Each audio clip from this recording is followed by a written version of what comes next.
प्रिय विद्यार्थियों, लोक प्रशासन की कक्षा में आपका स्वागत है। पूर्व के जो कक्षाएं थी उनमें हम लोगों ने क्या है एफएम मार्क्स जो हैं उसके नौकरशाही के संबंध में विचार पढ़े थे। नौकरशाही का परंपरागत और आधुनिक जो अर्थ है उसके बारे में पढ़ा था। लोक सेवा और नौकरशाही के बारे में पढ़ा था।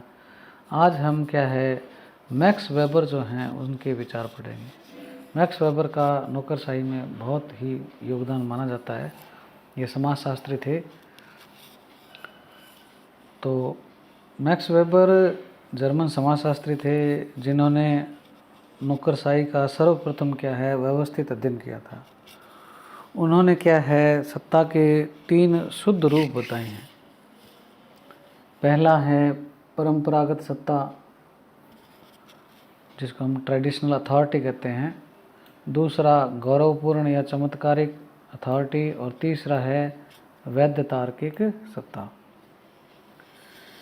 परंपरागत सत्ता जो है वो क्या है, परंपरागत मतलब सत्ता का मतलब है किसी व्यक्ति से मतलब अधिकार पूर्वक जो कार्य कराने की जो शक्ति है वो क्या है एक प्रकार की सत्ता है। तो परंपरागत जो है वो क्या है परंपराओं से जुड़ी हुई होती है। जैसे परिवार में जो होती है, बड़े बुजुर्ग जो हैं अपने छोटों से क्या है जो भी कार्य करवाते हैं, उनको जो आदेश देते हैं वो क्या है परंपरागत सत्ता है। तो पहले के ज़माने में इस प्रकार से जैसे राजा के प्रति एक निष्ठा या भावना होती थी, तो उस हिसाब से क्या है लोग कार्य करते थे, वो एक परंपरागत था।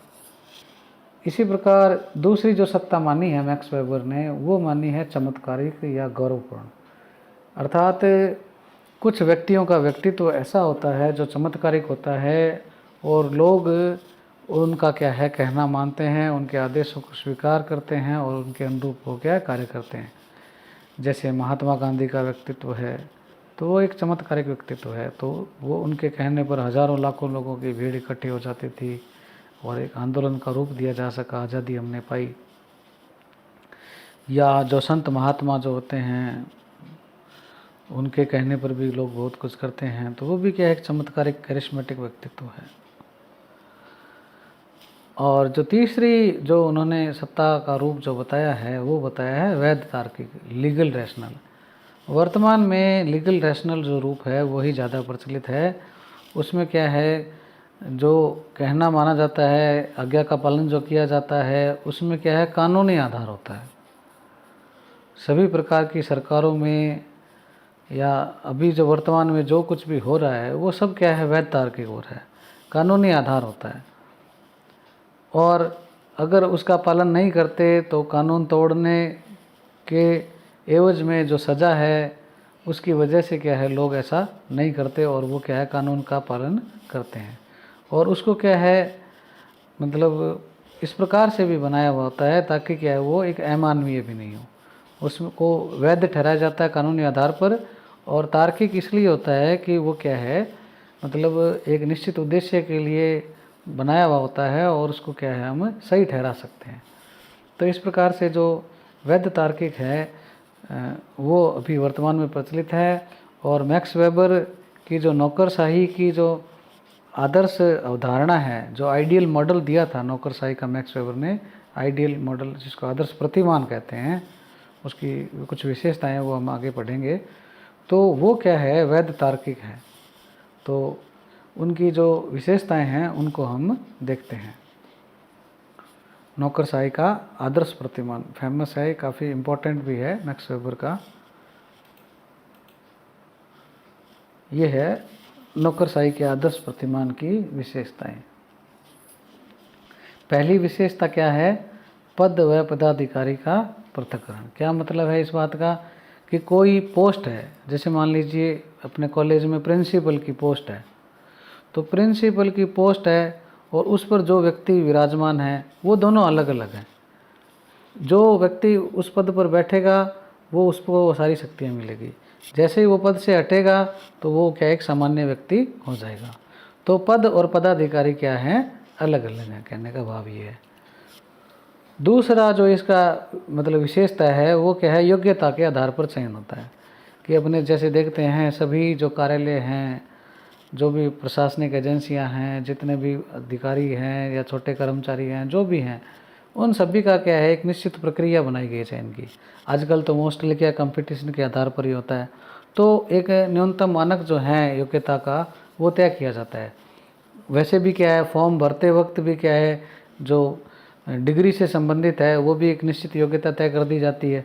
फिर अब कंपटीशन, क्योंकि अब ग्रेजुएशन मांगते हैं, मान लीजिए आरएएस बनना है, तो उसके लिए क्या है, सभी से ग्रेजुएशन की अपेक्षा की जाती है। तो ग्रेजुएट तो दुनिया भर के हैं, अब सारे तो आरएएस बन नहीं सकते, तो इसलिए क्या है, फिर इस वजह से क्या कंपटीशन करवाया जाता है।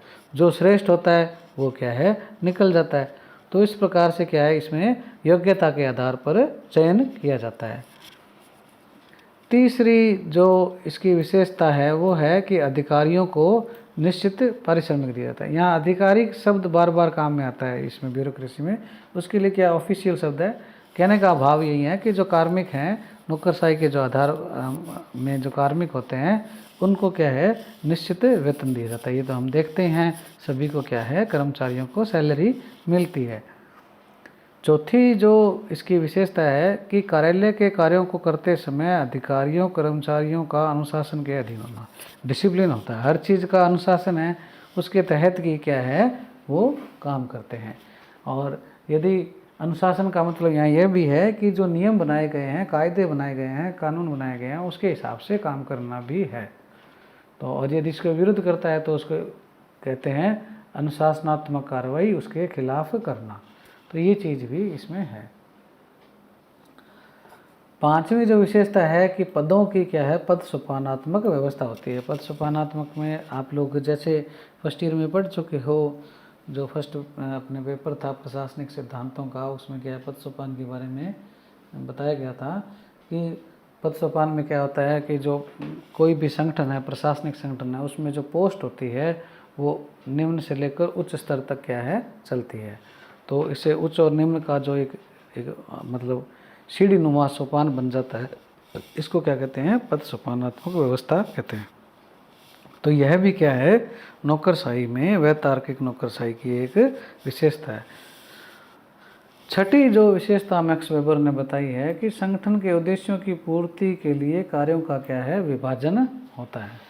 यानी इसमें क्या होता है, भी पद तो उच्च निम्न हो ही गए, उसके बाद में क्या है, जो भी प्रशासनिक संगठन है उसका जो उद्देश्य है उसकी पूर्ति के लिए कार्यों का विभाजन है। जैसे मान लीजिए हमारा कॉलेज है, महाविद्यालय है, उसमें क्या है, प्रशासन, उसका जो उद्देश्य क्या है, भाई बच्चों को शिक्षा देना, मूल उद्देश्य तो यही है।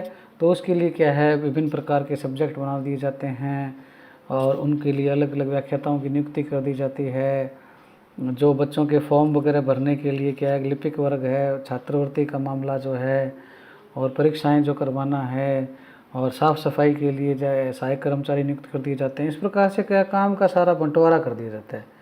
तो जो ये संगठन के उद्देश्य हैं, अलग अलग कॉलेज के उद्देश्य हैं, सफाई एक अलग उद्देश्य है, पढ़ाई अलग है, बच्चों की परीक्षाएं करवाना है, उनकी स्कॉलरशिप या कोई और अन्य जो प्रवेश संबंधी कार्य जो हैं, उनकी कल्चरल एक्टिविटी से संबंधित काम है, बहुत सारे काम होते हैं। तो वो सारे क्या है, ये काम है, ये एक उद्देश्य है इनके, इन उद्देश्यों के लिए क्या है, सबको क्या है, काम बांट दिया जाता है।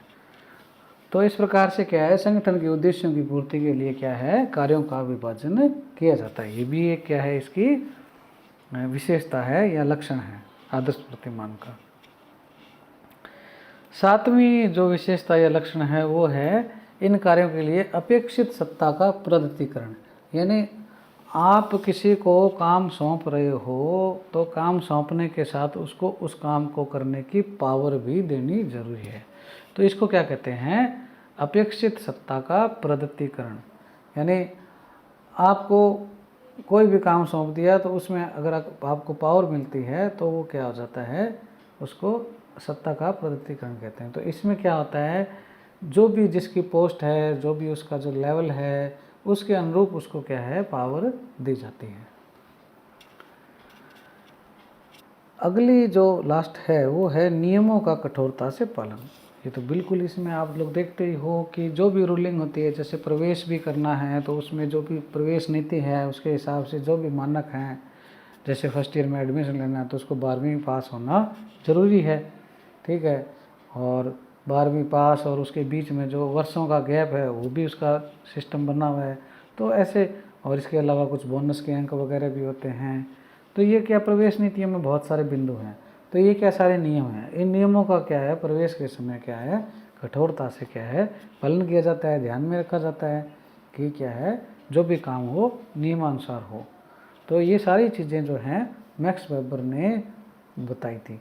ये उसने ये बताया कि यदि किसी प्रशासनिक संगठन में इस प्रकार के लक्षण हो तो हम कहेंगे कि वहाँ पर क्या है, आदर्श नौकरशाही विद्यमान है। तो ये क्या है, नौकरशाही की, वेबर की आदर्श नौकरशाही की अवधारणा के प्रतिमान के कुछ विशेषताएं हैं। तो इसके पश्चात हम आगे के जो सेशन हैं, क्लासेस हैं, उसमें हम क्या है, नौकरशाही की भूमिका को पढ़ेंगे। अब तक का जो मैंने पढ़ाया है, यदि आपको इसमें किसी प्रकार की शंका या जिज्ञासा हो तो आप मुझसे क्या है, व्हाट्सएप से संपर्क कर सकते हैं।